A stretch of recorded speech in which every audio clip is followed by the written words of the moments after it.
네, 3월 27일 장윤선의 취재편의점 시작하겠습니다.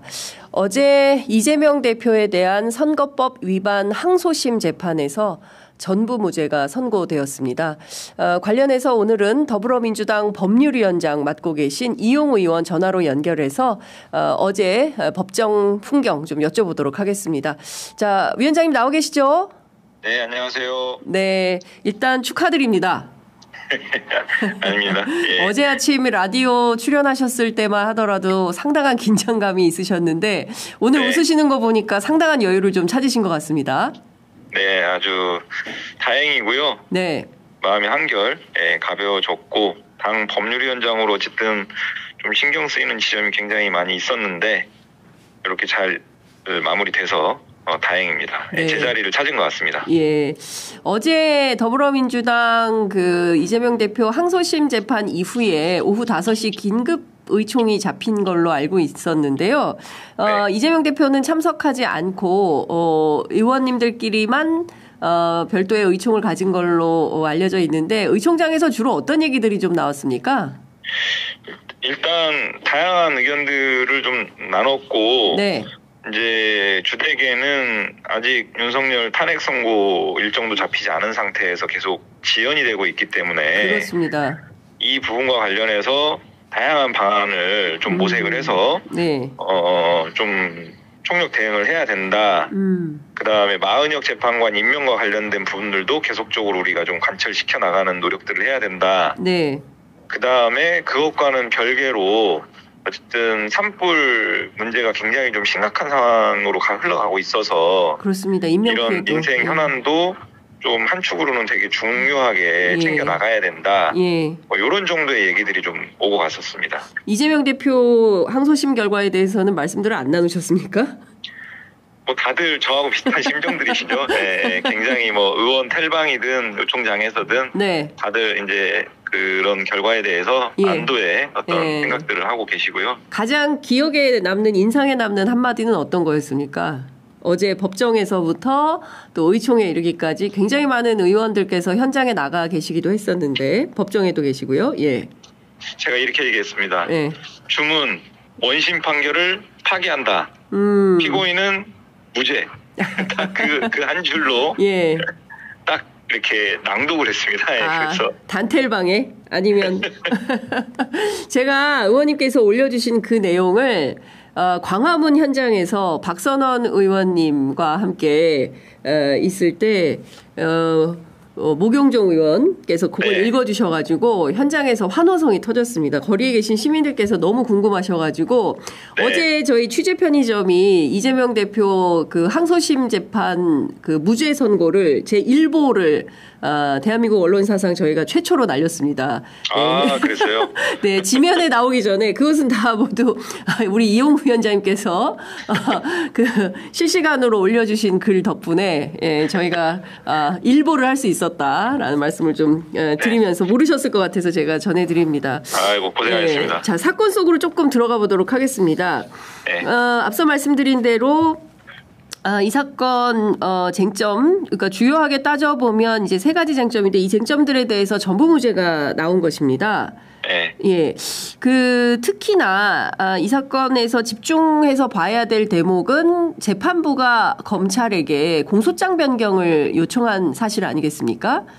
좀 더 구체적으로 어디가 허위 사실인지를 적시해서 공소장을 좀 제출해 달라 이런 요청을 했는데요.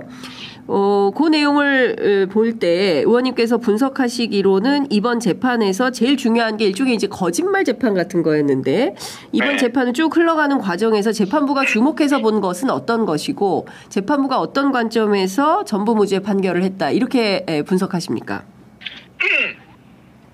그 항소심 재판이 이제 진행되면서 약 한 달 정도 진행됐잖아요. 네. 항소심 재판부는 재판 진행 내내 검찰에게 공소장의 공소 사실이 뭐가 거짓말을 했다는 것인지 알기 어렵다. 제발 그거 좀 특정해달라. 이것을 수차례 얘기했고요. 대등 재판부거든요. 경력이 비슷한 그 법관 3명으로 구성된 재판부예요. 이 법관 3분이 돌아가면서 다 그 얘기를 했습니다. 아, 셋 다. 그래서 결국은 검찰이 말미에 가서 공소장을 변경하는 것까지 있었는데 네. 공소장을 변경했는데도 그래도 모르겠다. 네. 이 얘기까지 했어요. 아. 그래서 저는 그 진행 과정을 보면서 재판부에서 이 공소 사실과 관련해서 어떤 내용이 허위라는 것인지에 대한 상당한 의문을 가지고 있구나. 네. 이런 부분들에 대한 좀 그 감지를 했고 실제 어제 판결을 보니까 그런 의문들이 판결의 내용에 반영이 된 거예요. 네네. 뭐가 거짓이라는 거지 알기 어렵고 심지어 어떤 경우는 검찰이 허위사실이라고 문제 삼았던 내용, 예를 들면 네. 도지사 시절에서야 비로소 김문기 씨를 재판 관련으로 소통하면서 전화통화로 알게 되었다. 네네. 이 발언을 독자적인 허위사실로 평가하지 않고 예. 성남시장 재직 시에는 몰랐다라는 거에 대한 부차적인 부연 설명 정도이지 네. 이거를 독자적인 어떤 사실로 규정을 하고 이게 허위인지 아닌지를 따져볼 필요조차 없다. 예. 라고까지 평가를 하거든요. 그러니까 이런 방식으로 검찰이 이재명 대표의 어떤 발언이 문제라는 것인지를 구체적으로 특정하지 못한 네. 근본적인 지적을 한 부분이 굉장히 좀 의미가 있었고 네. 그 다음에 전반적으로 백현동 발언, 김문기 관련 발언에서 제가 좀 주목하고 의미 있다고 생각하는 거는 네. 허위사실 공표죄의 범죄 요건, 성립 요건이 네. 사실에 관한 거짓말을 해야 되거든요. 예. 그리고 두 번째는 어떤 행위에 관한 거짓말을 해야 돼요. 그렇죠. 그런데 김문기 씨를 알았느냐 몰랐느냐, 백현동과 관련 발언에서 협박이 있었느냐 없었느냐, 이런 부분들은 다 주관적 평가, 즉 기억이나 인식, 네. 주관적 의견 표명 이런 영역의 문제지 네. 사실관계에 관한 문제가 아니다. 발언이 아니다. 네네. 그리고 김문기 관련 발언에서는 이게 행위와 관련된 발언이 아니고 네. 그래서 정리하면 범죄 성립 요건 자체가 안 되기 때문에 네. 그거를 뭐 그거를 허위가 있었느냐 없었느냐 평가할 필요조차 없는 사건이다. 이렇게 이제 말하자면 결론을 내린 거거든요. 네. 그래서 이렇게 아예 범죄 성립 요건 자체가 안 되는 사건을 수년 동안 수사 재판하고 뭐 수십만 쪽의 기록과 수백 명의 어떤 증인 신청과 이렇게 했다라고 하는 것 자체가 굉장히 좀 공허한 수준인데 그것을 저는 예. 간접적으로 좀 어떻게 보면은 검찰을 크게 지적을 했다 이렇게 저는 좀 보고 있습니다. 네, 어찌됐든 그 민주당에서는 이번 그 항소심 재판 결과를 가지고 이제 검찰과 그리고 국민의힘의 반성과 사과를 좀 촉구하는 그런 입장을 어제 밝혔는데요. 어쨌든 이 사건 관련해서 이후에 대법 과정에서 상황이 변경되거나 그럴 가능성은 있는 겁니까? 없는 겁니까? 제가 어제 판결 보면서 네. 이 사건이 굉장히 무겁고 중요하고 관심이 집중된 사건이기 때문에 재판부가 최대한 논란의 여지가 없도록 꼼꼼하게 이거를 분석하고 검토해서 판단을 내렸다. 이런 인상을 굉장히 강하게 받았고 실제 판결문을 봐도 그렇고요. 그래서 실제 이게 이제 이재명 대표의 발언을 중심으로 허위 여부를 판단하는 구조지 않습니까, 사건이? 그렇습니다. 근데 이 발언이 김문기 관련 발언은 총 4차례 방송에서 했던 발언들이 있고요. 네. 백현동 발언은 국정감사에서 했던 발언이 있는데 이 발언들을 다 테이블에 올려놓습니다. 그랬죠. 네. 그리고 하나하나 다 그 평가해가면서 쳐내요. 예. 그래서 저는 굉장히 세심하고 꼼꼼하게 분석을 해서 평가를 했기 때문에 이 결론이 뒤집어지는 것은 매우 어렵겠다. 네. 이런 생각이 좀 들었습니다. 관련해서 조선일보는 이재명 대표의 항소심 결론은 발언을 조각내서 무죄로 몰아간 제2의 권순일 판결이다. 이렇게 비판하고 있습니다. 어떻게 보십니까? 그거는 법률의 영역에서는 설 땅이 없는 그냥 아무 말 하는 주장에 불과하고요. 조선일보의 아무 말 대잔치다. 예.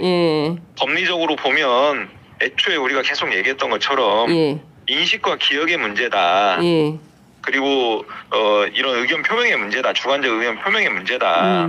그리고 대전제인 이재명 대표의 발언을 가지고 허위 여부를 따져야지 왜 하지도 않은 발언을 가지고 허위 여부를 따지는 거냐. 이런 아주 상식적이고 기본적인 내용에서 이 사건은 결론 내려졌어야 되는 거거든요. 네. 근데 그거를 1심에서 전혀 엉뚱하게 결론 내린 걸 항소심에서 바로잡았던 부분이지. 네. 마치 이거를 상세하게 검토한 거를 또 엉뚱하게 다 조각내서 검토했기 때문에 잘못된 거다? 이거는 뭐 전혀 법리적으로는 뭐 있을 수 없는 억지 주장이죠. 네, 알겠습니다. 자, 저희가 일단 긴급하게 법률위원장님 전화로 연결해서 말씀을 좀 들어봤고요.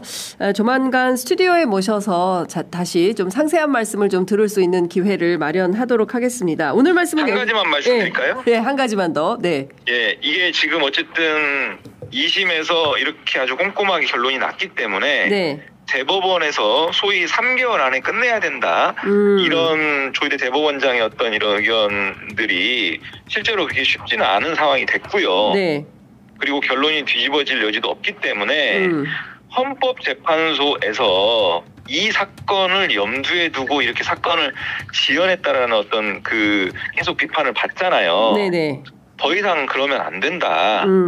이제는 오로지 이런 국민적 분열과 혼란 이런 부분들을 신속하게 좀 바로잡는 차원에서 판결 선고를 탄핵 선고기를 빠르게 잡아야 된다. 네. 이 말씀까지 좀 드리겠습니다. 알겠습니다. 자, 오늘 말씀은 여기까지 듣도록 하겠습니다. 고맙습니다.